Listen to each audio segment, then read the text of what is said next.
Мұхитжан мына Руми атамыздың басынан көздің тірісінде неше түрлі қызық оқиғалар өткен ғой.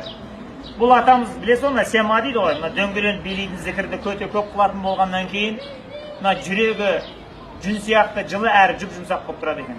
Соған бір күні үйіне құлшылық қылып жатса, бір өтіп бара жатқан бір ұры, о, жақсы болды, мына үйде ешкім жоқ деп, мынандай есіктің алдында жатқан алашасын кілемшесін орап алып та ұрлап кетті дейді. Оны көршісі көріп қойды дейді, артынан ізінен кетті дейді. Анау базарға барды дейді.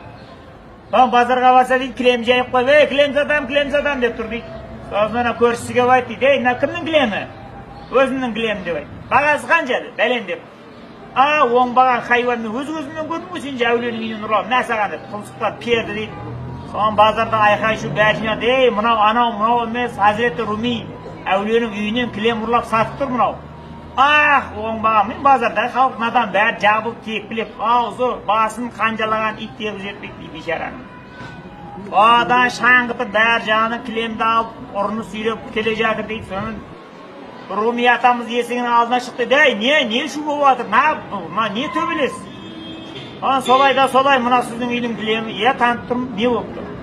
Мына оңбаған ұрлап кетіп, базарға патсатып тұрған жерінен ұстап алды.